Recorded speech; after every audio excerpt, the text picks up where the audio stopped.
Wabaddewo okwebuuza mu babaka ba Palamenti ne bannansi ku mayitire ga Sipiika wa Palamenti Jacob Oulanyah amaze ebbanga nga talabikako. Amawulire gazze galaga ng'Oulanyah bwe yaddusibwa mu ggwanga lya Amerika okufuna obujjanjabi. Mu lutuula lwa leero, Amyuka Sipiika Anita Among akakasizza nti ddala Oulanyaha mulwadde.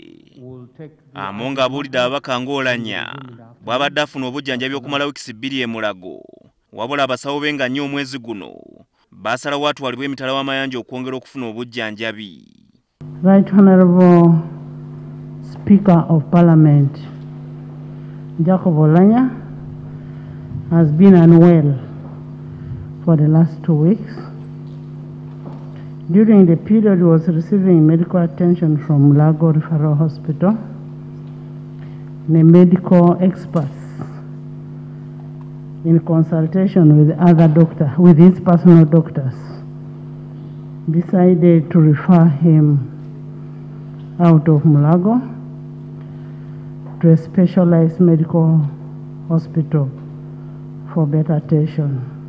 On 4th February, that was Friday, the Right Honorable Jacob Oulanyah traveled out of the country for treatment.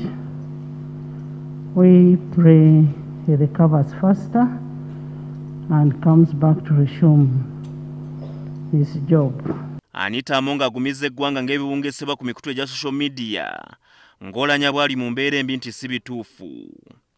I spoke to Right Honorable Jacob even now before I came to the house.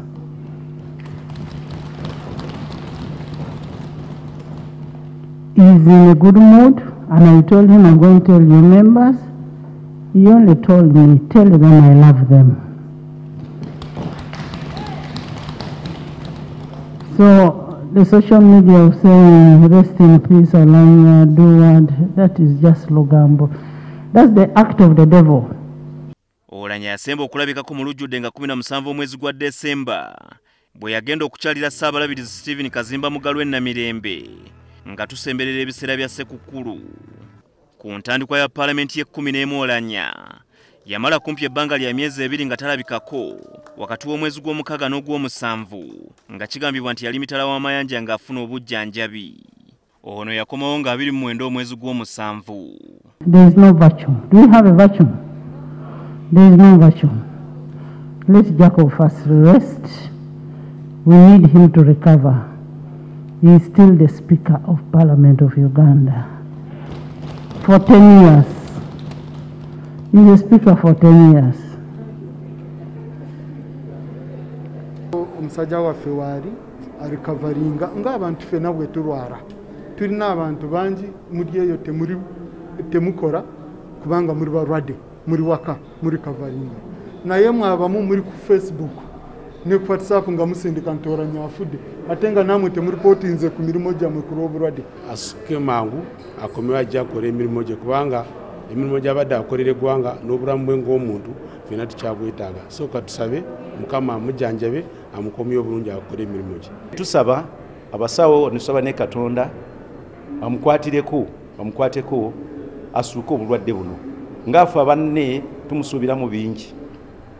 Obukozi bwe alina rikodi nungi ate n'ekirala naye ng'abantu abamulonda bamusuubiramu bingi.